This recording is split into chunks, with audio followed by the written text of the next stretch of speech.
All right, so this is going to be a Biden-Harris speech here where they talk about how they're going to help the economy. Good afternoon, everybody. My name is Judy Aiken. I'm a 70-year-old retired registered nurse from Portland, Maine. Okay. Where I live with my husband of 47 years, our 2 beagles, and our son and granddaughter live nearby. Also, for over 4 decades, I've battled psoriatic arthritis and psoriasis that have taken a heavy toll on my body. But nothing could prepare me for the financial strain that came with the high cost of the drugs I need to live my life, including Enbrel, which comes with a staggering list price. Last year alone, I spent over $9,000 out of pocket just to afford this one drug. As a nurse, I counsel patients on the importance of taking their medications consistently, but I have to admit that all the signs are talking about drug costs, saving the economy with $35 insulin. Yeah, this entire meeting is going to be about lowering the cost for the American people. They're going to obviously tie in prescription costs into that, but hopefully they get into groceries and bringing gas down as well. Sometimes I found myself unable to follow my own advice and have been known to skip a dose here and there. For years, it felt like no one was standing up to Big Pharma for patients like me. But thanks to President Biden and Vice President Harris's Inflation Reduction Act, that is changing. She said it's changing, but their term is like almost over. So probably should have thought of that maybe earlier in your campaign. Now, Enbrel is one of the first 10 drugs up for Medicare negotiation. The thought of a lower list price for this essential medication feels like a lifeline. President Biden didn't just make a promise, he kept it. Because of the Biden-Harris administration's actions, my husband and I can finally breathe a little easier. That's why it is my great honor to introduce the team who leads the fight to put patients above profits. Okay. The President of the United States, Joe Biden, and Vice President Kamala Harris. All right, bring him out. Oh, I'm cutting the music out. Obviously, I don't want to get a copyright strike, but as soon as they come back up to the podium and start talking, I'll kick it back in. They're going to take a few minutes anyway to wave to the crowd, shake hands, kiss babies, all that kind of stuff anyway. So, yeah. There they are. I guess they're doing like a dual speech or something. I'm really interested to see how they're going to lay out their plan here. How are they going to bring all these costs down? Give us a concrete plan. Maybe add it to Harris's page on what she's running on, see some actual policies.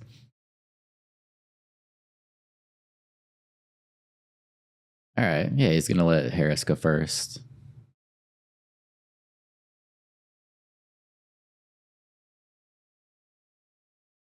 Okay. All right. Bring it back. Judy.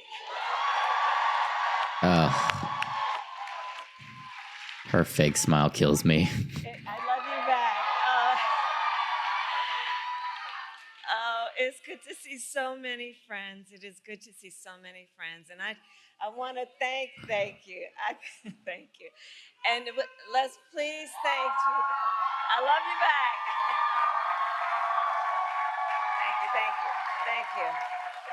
Thank you. And I know we all thank Judy for sharing her story. I think we all know it takes a very special person who has dedicated over 40 years of their life to do the work that Judy has done as a nurse, that work being what? To care about other people in a way that is about lifting them up and caring about their well-being. So Judy, we thank you so very much for being here today.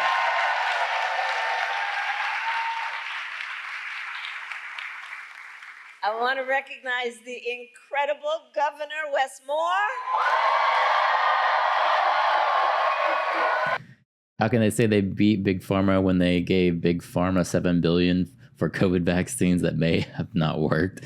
It's true. It's true. Who's here with Don and their son?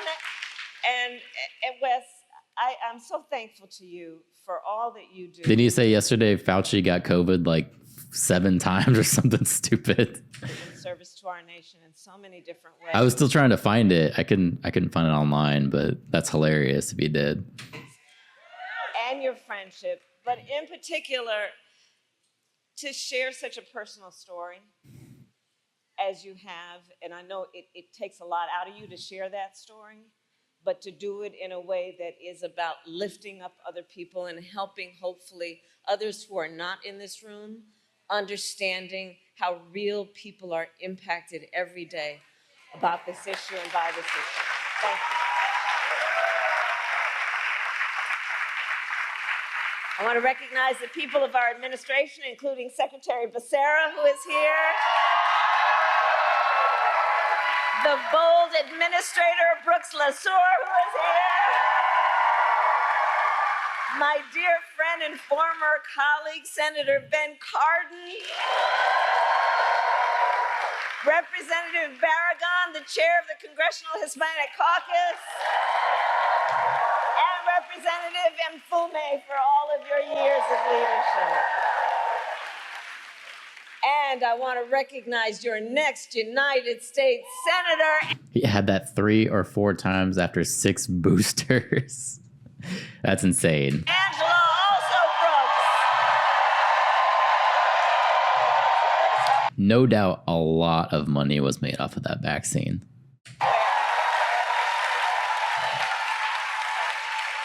And I've worked with her over the years. I'm telling you, Marilyn, you're going to do a great thing when you send her to the United States Senate. And of course, I could speak all afternoon about the person that I am standing on this stage with.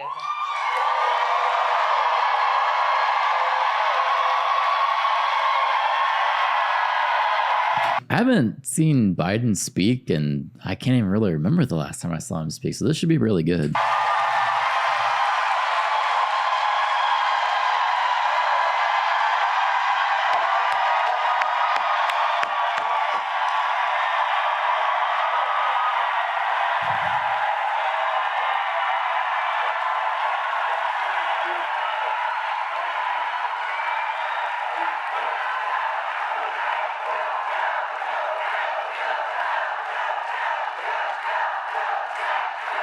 I wonder how many politicians got donations from those big pharma payments. All of them. All of them got money. Our extraordinary President Joe Biden.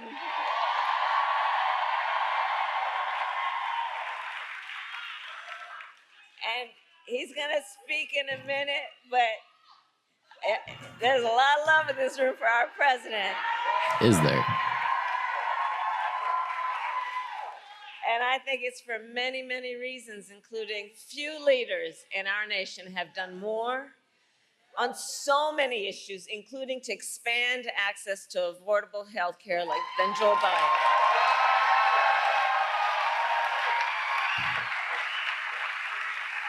And today we take the next step, thank you, Joe, forward in our fight.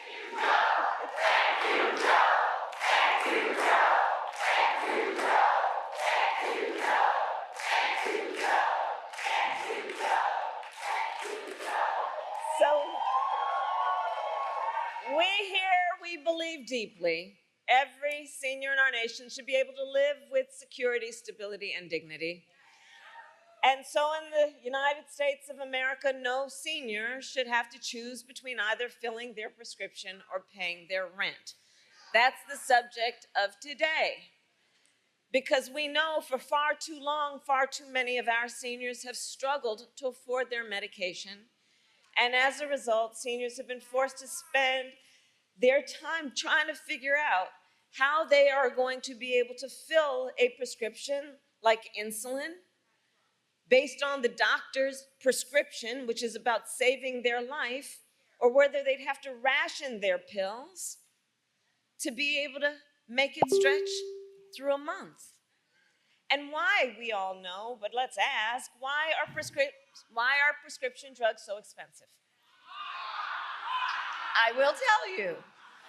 It's Donald Trump. One big reason is for years, Big Pharma has often inflated the price of life-saving medications. Often charging many times what it would cost to make just to increase their profits. And millions of Americans have suffered as a result. My entire career, I have worked to hold bad actors accountable and lower the cost of prescription drugs. As Attorney General of California, I took on pharmaceutical companies for deceptive marketing and illegally inflating the cost of drugs, and we won billions of dollars. That we gave right back to them. I fought to pass laws that would make healthcare more affordable and accessible for all Americans. And as Vice President, together with Joe Biden, our president,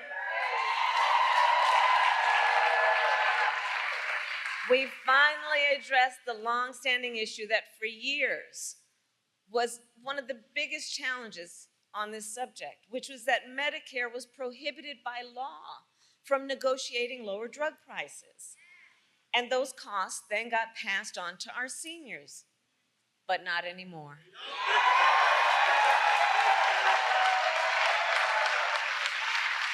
Two years ago, we gave Medicare the power to negotiate lower prescription drug prices for the first time in history.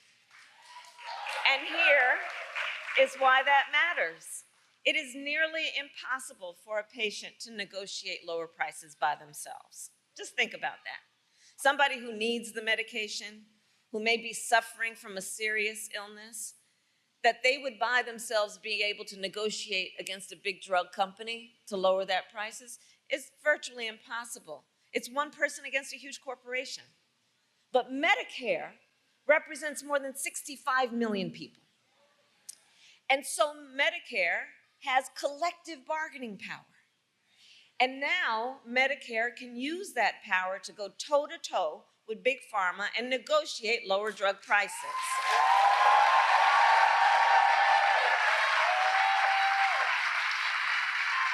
Thank you, Joe.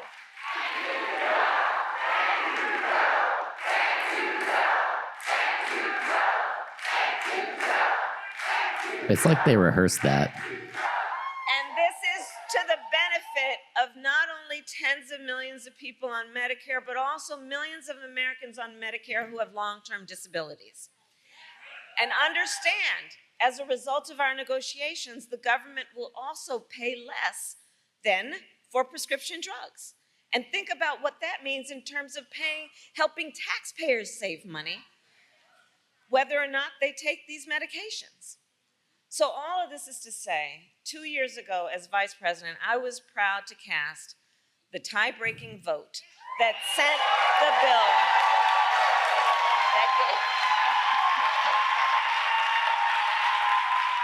So Medicare gets lower prices. What about the other 265 million people who aren't on Medicare? See, it's hard for me to weigh in on this because I don't get a lot of prescriptions. And even if I did, I would go through the VA and it most likely would be free for me. So I don't understand a lot of what these people are dealing with. So I don't really have too much of an opinion on it. Gave Medicare the power to negotiate and let it get to the president's desk. And I was proud when our president, Joe Biden, signed that bill into law. In the 2 years since, we've been using this new power to lower the price of life-saving medications.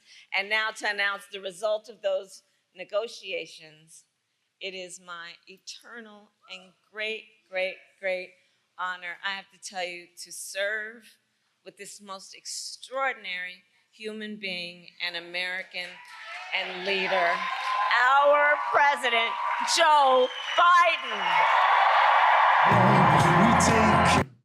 Of course, the music.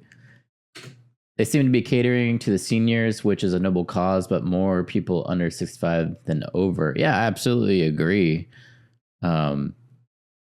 They're definitely trying to get the senior vote with that one, which, I mean, affects everybody, even when they're younger, though. If you want to get your medication and not decide on housing or medication when you're older, most people have only saved enough to live off of just Social Security.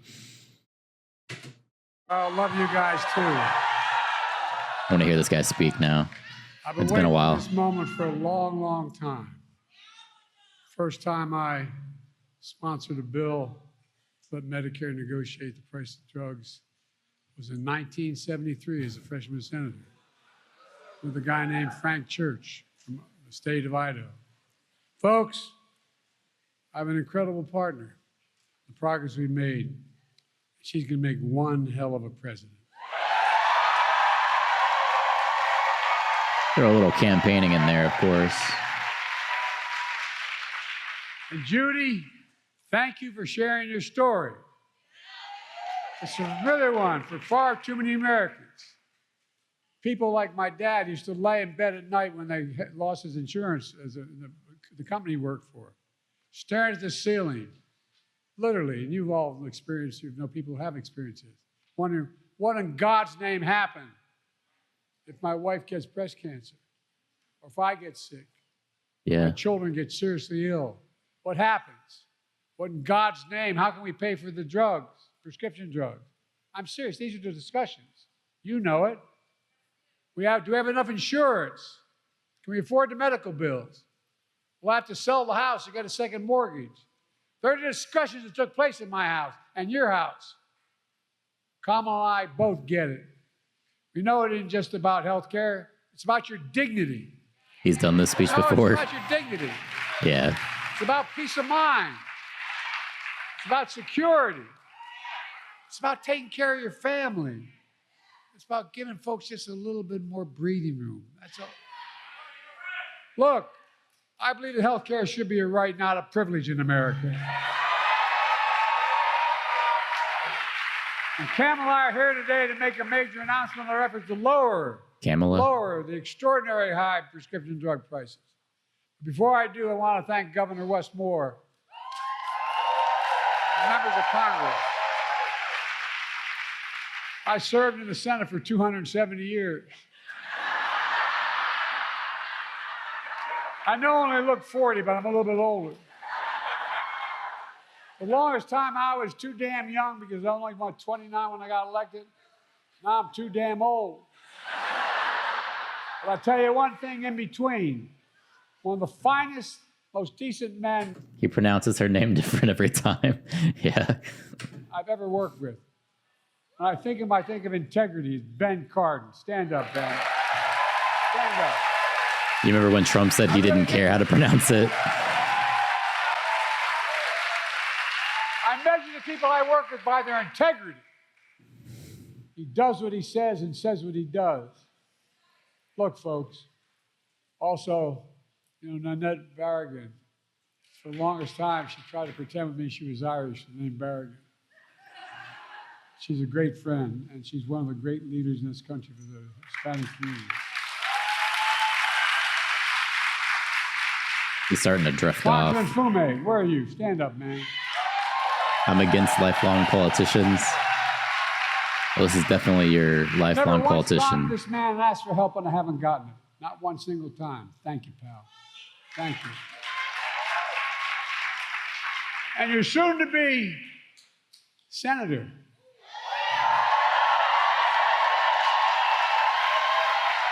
Where is she?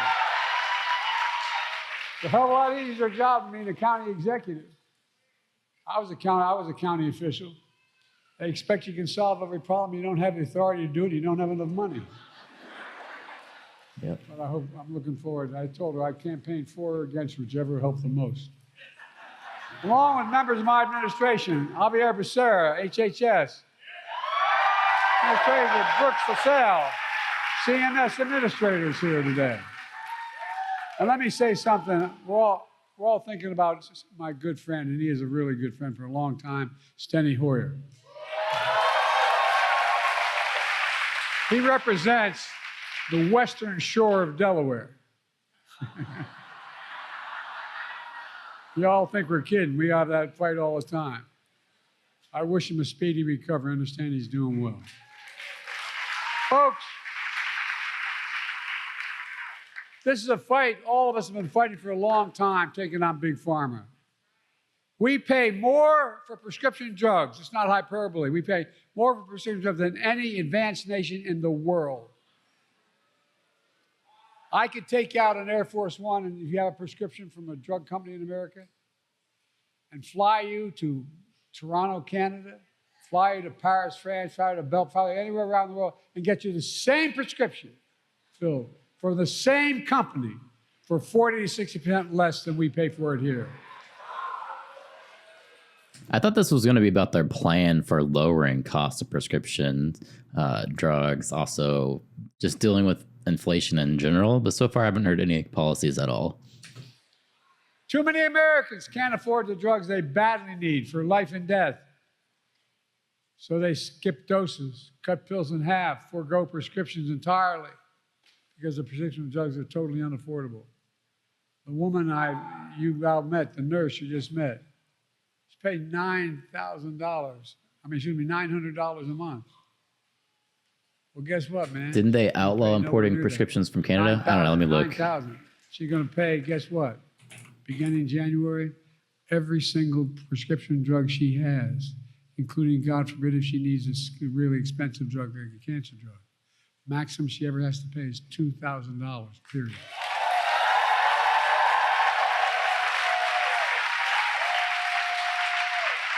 That's why from the time I was in the Senate, I worked tirelessly to give Medicare the power to negotiate lower drug prices, just like the Department of Veterans Affairs. In fact, so I see one article from the BBC is reporting that Canada is banning mass exportation of prescription drugs.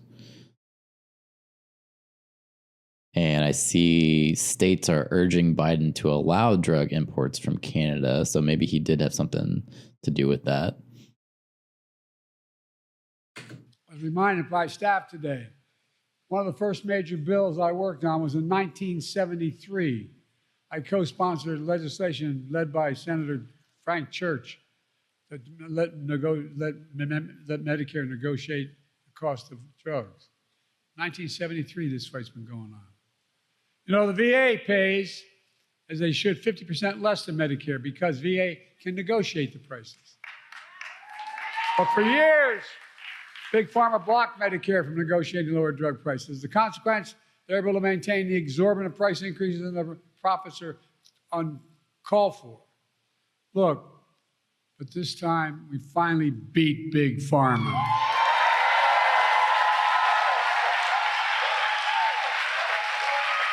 There's an article that says Biden proposes would ban online prescribing of certain drugs. So basically just saying you'd have to actually go and sit in a doctor. They're not going to let you do like a tele-visit to get certain drugs. That's the New York Times reporting on that one. I might add, with no help from Republicans, not a single Republican voted for this bill, period. Not one in the entire Congress. Now, the reason I say it is not to make a political point about them, not if they had gotten their lesson, but guess what? Oh, that was rough. He's crashing quick. Someone get some Adderall. Yeah. The guy we're running against. Damn. What's his name? Donald Dump or Donald Dump. They want to get rid of this, what we passed. They're fighting to get rid of what we've just passed. No, I'm serious. No help from Republicans passed the Inflation Reduction Act thanks to the tie-breaking vote of Kamala made it possible. Folks, it really matters. For example, take the insulin needed to treat diabetes. The guy who invented that insulin 100 years ago didn't put a patent on it because he wanted it to be available for everybody. He didn't even patent it. Well, guess you know how much it cost those companies to make that insulin? $10, T-E-N. That's the God's truth. $10, number one. Number two, to package it and ship it, you might get it up to $13. But they were charging up to $400 a month for it. But now they can't charge more than $35 a month.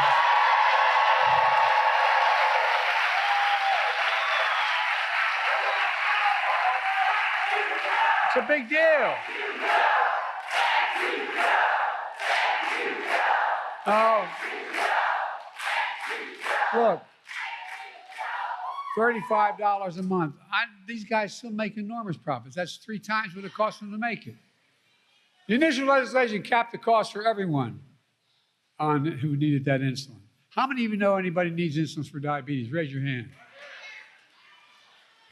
Okay, well, guess what? For the next 3 months we got here, I'm not leaving here, and Kamala, when she's president, going to make sure if we don't get it done, everybody should qualify for that $35 a month. Every American. I mean it. Okay. So there you go. When you're saying it was just for seniors, he is going to try and make it for younger folks. The same law we wrote, means starting in January of this year, every senior in the United States of America, no matter what their cost of drugs, and like I said, some of these cancer drugs are $12,000 a year.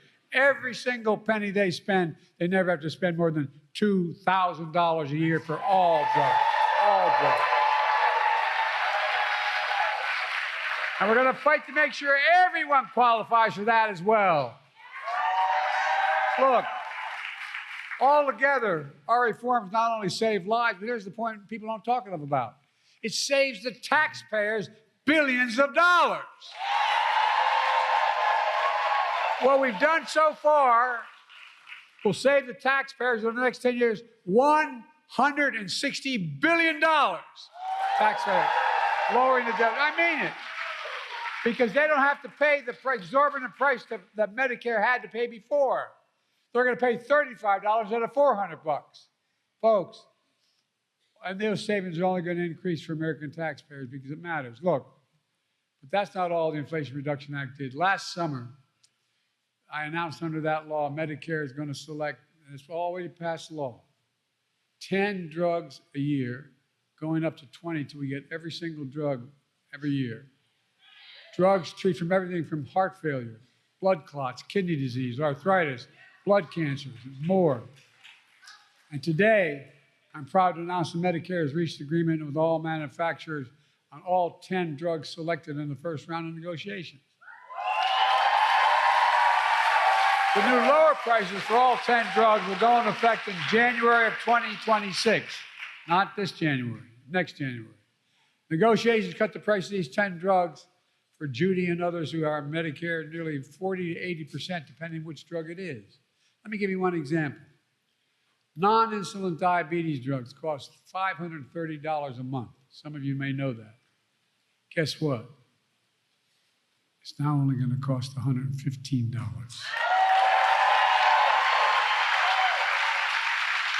By the way, these new prices on 10 drugs accumulatively mean $1.5 billion less out of pocket for patients to the drug companies. Lower copays for many of the 9 million seniors who take these drugs. But that's not all.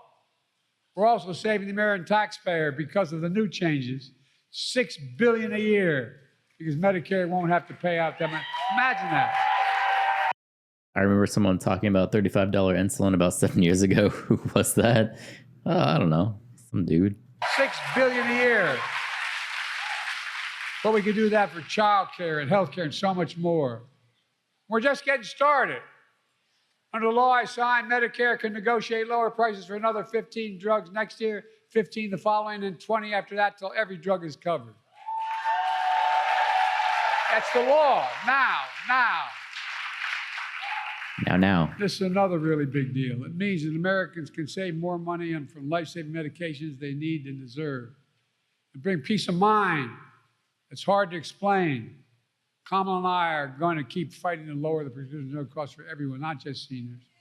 It's a fight that we have to continue. Folks, but guess what? Surprise, surprise. Big Pharma doesn't want this to happen at all. The pharmaceutical industry last year spent $400 million lobbying the Congress to stop this. $400 million. Worked pretty well. They didn't get one Republican voting against them. They all voted for him. Republican allies stuck with them. And the ability of the federal government to negotiate lower drug prices was tried to be stopped. It's getting to the point now that I can't really understand him. He's just kind of slurring over his words. But Kamala and all of us in this room, we're going to keep standing up for Big Pharma. I fought too damn hard to yield now.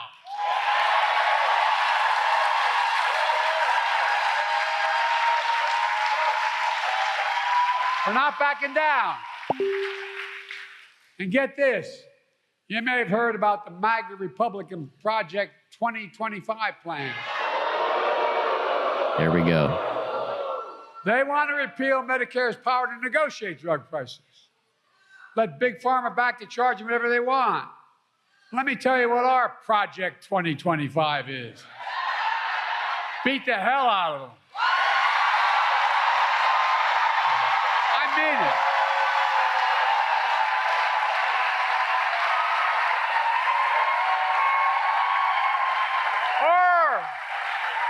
In January 25, total prescription drugs costs will be capped at $2,000, no matter how expensive they are. And some are expensive as $12 a year, $12,000 a month, I should say. Kamala Harris and Democrats in Congress will make sure that $2,000 cap covers everyone, not just seniors as well. Insulin costs just $35 for everyone, not just seniors. Our Project 25 will lower prescription drug costs for you, your families, instead of handing Big Pharma a big blank check. And look, and in the process, this is what we don't talk enough about, I don't think. In the process, we're going to save the taxpayer. The budget's going to be reduced by hundreds of billions of dollars. Hear me? Hundreds of billions of dollars. Just the first year, the first thing we passed is $160 billion less that the government's going to have to pay out to farmers. But guess what? It can pay out for education, it can pay out for health care, it can pay out for so much more, or it can just simply reduce the deficit. He has exploded. Folks, that's what I call a win. Folks, there's more. My predecessor and his MAGA friends in Congress tried to repeal the Affordable Care Act, which is different. Obamacare. They tried to repeal it over 50 times. We stopped them. Along the way, I made the Affordable Care Act even stronger, protecting a million more Americans with pre-existing conditions. And guess what? There's over 40 million. MAGA Republicans in Congress don't want to cut Medicare, and so they want to cut Medicare and Social Security. Why? They want to give another, here's what they're proposing, just so you know what the budget is. They're proposing another $5 trillion tax cut for the mega wealthy. By the way, this guy we're running against, when he was president, he gave a $2 trillion tax cut to super wealthy. You know what that was? Here he comes. He generated the largest deficit any president has in American history.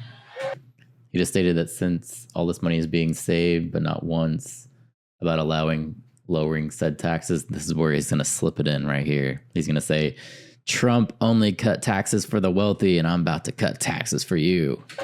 I love these Republicans talking about cutting spending. You know, we have 1,000 billionaires in America.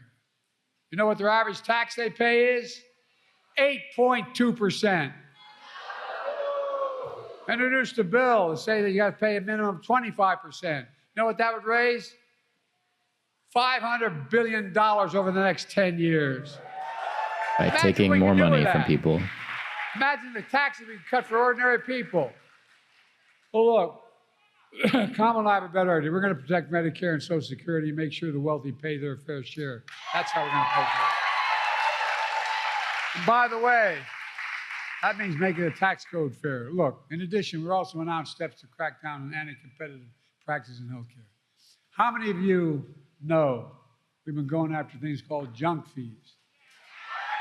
Junk health insurance plans. That ones that look affordable. When you take the cover off, you find out there's a number of hidden costs. We're going after them and trying to get rid of them. We're also cracking down on surprise medical billing. For example, when a patient goes in the hospital for surgery, if it turns out his anesthesiologist is not in his network, you can get a surprise bill for another $1,000. Well, we're stopping that too. We're protecting a million healthcare providers. We're protecting 1 million Americans every month from unexpected medical bills. We're working to ban the use of medical debt on credit reporting. Years ago, I had 2 craniotomies because I had aneurysms. My bill, if I didn't have insurance, was in the hundreds of thousands of dollars. Well, guess what? It matters. It matters whether or not, if I didn't have insurance the rest of my life, I couldn't do anything. I wouldn't be able to buy anything, wouldn't be able to have a credit, wouldn't be able to. Now, we're going to get rid of healthcare costs being on your, you have to still owe it, but you don't have to get your credit doesn't affect it. Look, That's interesting. I'm a capitalist. I have no problem with companies making money, but not by price gouging seniors and working families. I grew up in a family where my dad used to say, Joey, a job's about a lot more than a paycheck. It's about your dignity. It's about respect. And I really mean this. This is what he would say. My dad was a well-read guy, never got a chance to go to college. He talked about what we needed to do for ordinary working, hard-working people. We changed the whole way we look at the economy. Used to be this idea of trickle-down economics. Even Democrats accepted it. Some Democratic presidents accepted it. That if you're wealthy, makes a lot of money, it'll trickle down to the rest of us. Well, I didn't notice a single penny trickle down to my dad's kitchen table. But guess what now? We measure everything the following way. We build from the middle out and the bottom up, and if they do well, everybody does well. Not a joke. And any money I get to spend as president, I spend it on being made in America by Americans. Americans don't like being played for suckers. We believe we should be patient, but there should be reasonable profits, not unreasonable profits. Look, let me close with this. Ugh. It's all about health care. It's about lowering costs for families. It's about fairness and security. It's about the dignity for people like Judy and millions of Americans all across the country. That's exactly what we're doing. There's more we can do for everyone. We can't give up. They told me every major piece of legislation we passed to give us the strongest economy in history and the strongest economy in the world. We got more to do for working people. By the way, everybody does better when there's more unions.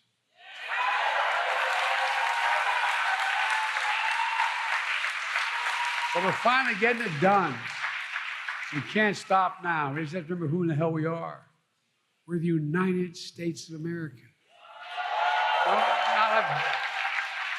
There is nothing beyond our capacity in this country. We work together. Nothing. I'll